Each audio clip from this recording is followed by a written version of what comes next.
So dear friends, on behalf of Agnes, Laura and Alistair, I'd like to offer everyone a very warm welcome as we gather to honour and to give thanks for the life of one of life's good ones, Donald Macdonald, who was the nicest man you could ever meet. Now, although Donald has been missed beyond words by his loved ones, they want to make sure that today is exactly the way that Donald wanted it to be. Now, Donald was a very positive man right till the very end, including when he was giving Agnes all his orders about how he wanted his service to be today. Now, Donald said that he wanted today to be a celebration of the life that he loved, and for people to wear something with a wee bit of colour to reflect this. And because Donald was that lovely man who never asked for much in life, we want to make sure that all of his wishes about today are granted as we remember what a special man he was. Now, one of those wishes was actually for Agnes to share some special words today, and she's very bravely going to do that for the love of her life. She's going to come and join us and share those words now.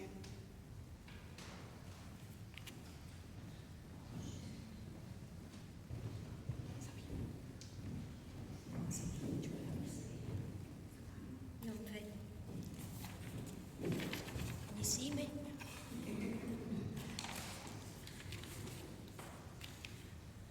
Thanks everybody for coming for Donald. Donald and I met in 2003. I found him in the Evening Times newspaper. I had just come out of a 26-year toxic relationship. We spoke for hours on the phone for 3 days before our first date on the 8th of May 2003. We spoke about the usual stuff, family, kids, etc., and he mentioned he went to the gym twice a week. He also told me he was no bad looking. He met me that night outside my house, and I was expecting this gym bunny to exit the car. What I got was this overweight bald man with glasses, who I later discovered only used the sauna at the gym. I remember what he said to me that night as we had dinner. He said in that big booming voice of his, "You'll do for me." And that was it, we were smitten. I learned an important lesson that day. You should never judge a book by its cover. Donald was the love of my life. He was very kind, generous, charming, charismatic, funny, loving person, and the nicest man I have ever known. Whenever I was in his arms, I felt safe. We clicked with each other very quickly. We absolutely adored each other. Everyone in my family loved Donald so much. One holiday in Tenerife, Donald saved my sister's life when she almost drowned in the swimming pool. He brushed it off as if it wasn't a remarkable thing to do. That was Donald, a very humble man. But I know my sister wouldn't be here today without him. It was another reason why I loved him so much. He accepted me for the person I am and never judged me or my decisions, and I did the same for him. Donald saved me in so many ways by loving me as he did. He fought his illness with courage until the end. He didn't complain. He always said he was all right and was more concerned about me than himself. Donald, it has been a privilege and an honour to have been your wife and best friend. I will miss you more than you know in every aspect of my life, but I am so grateful and blessed to have had you in it. This isn't goodbye, my darling man, because I know we will be together again in the next life. Thanks for the love, the fun and the memories, which I will cherish forever. But most of all, thank you for being the wonderful, unique person you are. See you later, babe. All my love goes with you.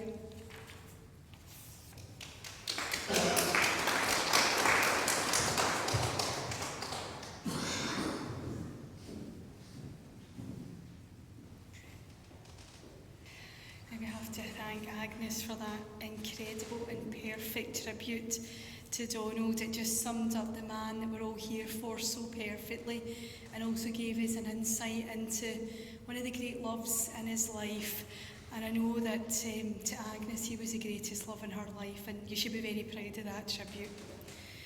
Now to share some more about this wonderful man we're all here for today, and that's Donald, who was born 71 years ago to parents Ella and Donald John Macdonald.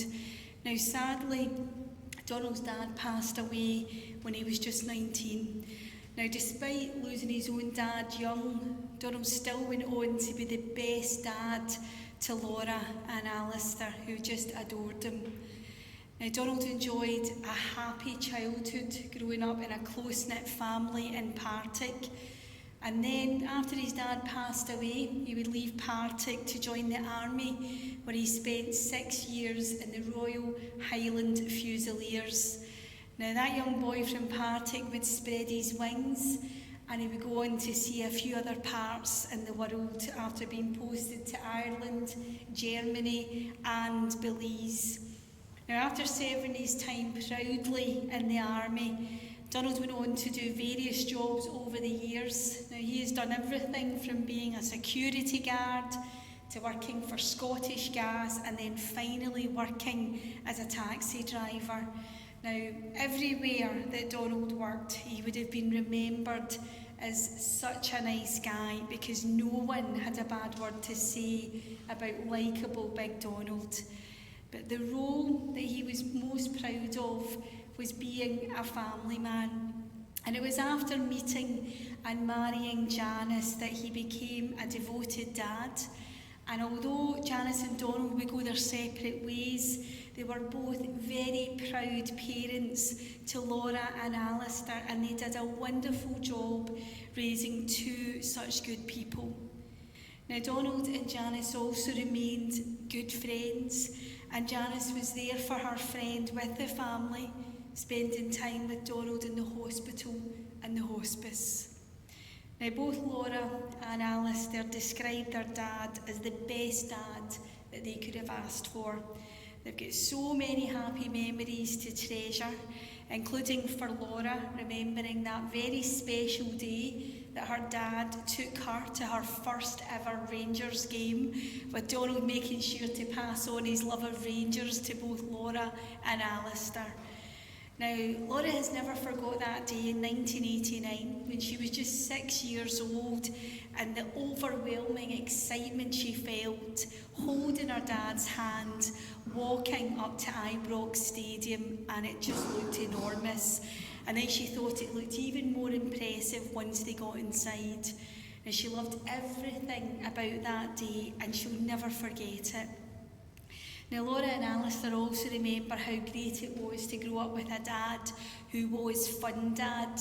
He was the kind of dad who just loved to make them happy, including on all their fun-filled family holidays to Blackpool, including the year that the Big One roller coaster opened in 1994. Now Laura said she wasn't quite sure about going on it, but her dad managed to convince her to try it by jokingly saying to her, "Put your big girl pants on, you're going on it," and he went on it with her. Now we bet that Donald enjoyed it more than Laura did, because he just loved his roller coasters, and he was the same every time they went to Alton Towers. He would be the one dragging them on all the rides.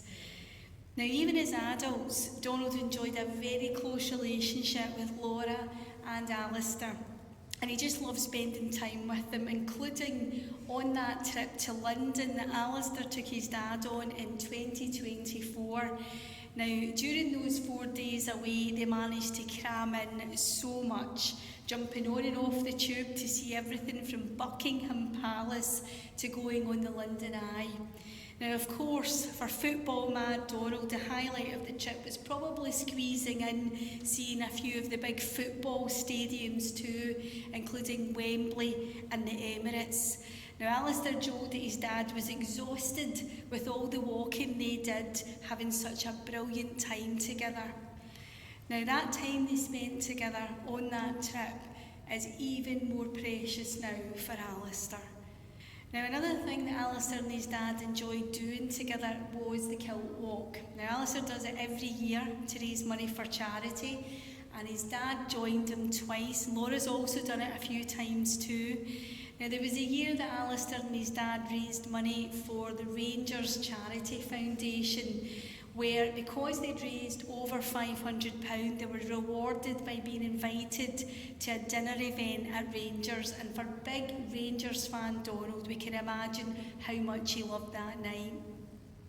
Now, as well as remembering how much their dad loved Rangers, Laura and Alistair remember a dad who loved a lot of other things too, like how much he loved to dance and how much he loved his music.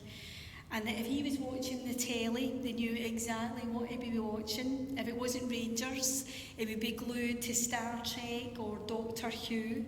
But his all-time favourite thing to watch on the telly was actually Thunderbirds. Now, he could watch it for hours, and he never did manage to convert Agnes into a Thunderbirds fan. Now, they will both always remember their dad as a great man who was a big presence in their lives. And they're going to miss so many things about him, just like Agnes said. So they're going to miss all his calls and his text messages and even his big, loud, booming voice. Now, the family joked that with Donald always talking so loudly, if they were ever on a bus with him, it was a nightmare because the whole bus could hear every word he was saying. They also remember him as the most kind, encouraging, and supportive dad.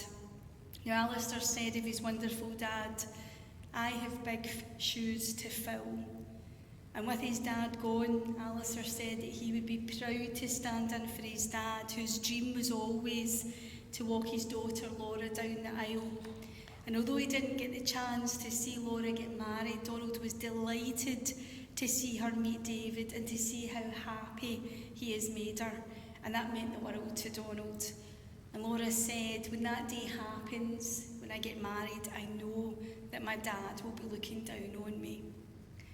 Now, Donald was also so happy to see the next generation of the family come along, and his grandchildren, Declan and Rebecca, who Laura said she will never run out of lovely stories to tell them about what a good man their granddad was and how much he loved them.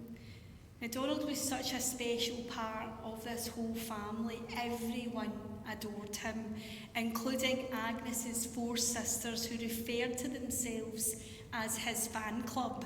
And Agnes joked, "I think they actually preferred him to me."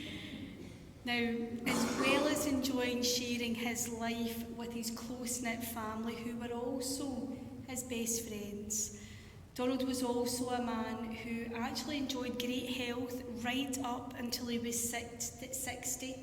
In fact, his doctor had no clue who he was because he'd never seen him until he was diagnosed with type 2 diabetes 11 years ago, which also stopped hard-working Donald being able to work. And then Donald would sadly be diagnosed with esophageal cancer, and the family said it was the worst type of cancer for poor Donald to get because he just loved his food. Now, the phrase of food being the way to someone's heart certainly applied to Donald because he loved his food and he was not a fussy man when it came to food, and he loved to try new things. But the thing that he would love to see on his plate the most was fish. He loved his fish. Now, Donald, as we've heard, was a lovely man, and he never really asked for much for himself. He was far happier looking after others. His needs to be content were very simple, and he didn't need things in his life like extravagant holidays to be happy. Just tell him he was going to Blackpool and he would be absolutely delighted. In fact, he enjoyed many a happy holiday there with Agnes over the years too. And he was absolutely delighted when he got his free bus pass. Free travel everywhere. And Donald felt duty-bound to use his bus pass at least once a day. And as well as loving all these wee local journeys, Donald loved a big, long run on the bus too. And he and Alistair used to enjoy using their bus passes for day trips on the bus. They have had wee day trips all over to places like Aberdeen and Fort William, and they always had the best of times together. Now Agnes said that she's actually put his bus pass in with him just in case he needs a bus where he's going today. And he would have loved that. Now, as Agnes said in her wonderful tribute to Donald, she felt so lucky to have had Donald in her life. And he was her everything, and they were each other's love of their lives. And his children, Laura and Alistair, just loved their dad to bits too. Now, all Donald ever wanted to do was to make his family happy and to look after them. And it's something that he did right up until the very end, by bravely arranging his own funeral after he was diagnosed with cancer. And he took all the worry and the pressure from his family by choosing everything for today, right down to all of the music. Now, after a lifetime of being there for his family, it would have given Donald great comfort to have the love and support of Agnes and Laura and Alistair throughout his time in hospital and the hospice, where they stayed by his side right to the very end. Now, Donald was one of life's good ones, and he leaves behind a wonderful legacy, a family who feels that they were loved by the best. And Agnes said it so well when she was talking about Donald too, when she said that Donald will live in each of our hearts as our hero. Now, after living a life to be very, very proud of, we truly wish Donald all the love and peace in the world today and always, until he's reunited with his loved ones once again.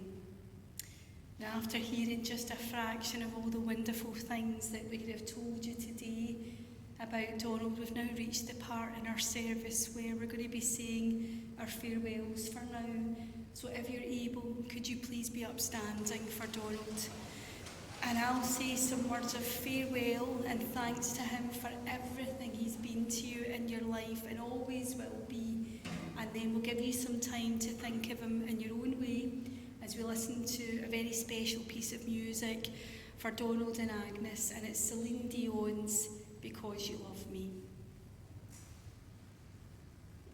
Donald Macdonald, your life we honour, your memory we cherish in grief at your death, but in gratitude for your good and giving life, we are truly grateful for the privilege of having shared life with you. Rest now at the end of your days, your work is done, and rest in the hearts and minds of all who love you. For all those times you stood by me, for all the truth that you made me see, for all the joy you brought to my life, for all the wrong that you made right, for every dream you made come true, for all the love I found in you, I'll be forever thankful, baby. You're the one who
So after that perfect song for Donald, because as we've heard, he was the most precious gift to his family because of the way he loved them, and his family was a priceless gift to him because of the way that they loved him.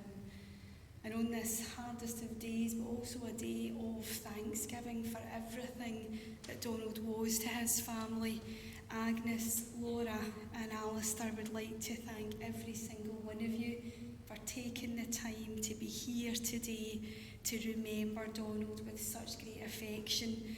And they've also been very grateful for all the support from all family and friends, and they've been incredibly touched by the beautiful cards and flowers and kind messages they've received from everyone. They also want to express their heartfelt thanks to all of the exceptional staff at the Prince and the Princess of Wales Hospice for their compassionate care of Donald. They really could not do enough for him to make him as comfortable as possible, and the family will never forget their kindness. They'd also like to thank everyone at D. Moody & Co. funeral directors, especially our funeral director Andrew and Nicola and all the staff here at the Hurlet for their kindness to us today.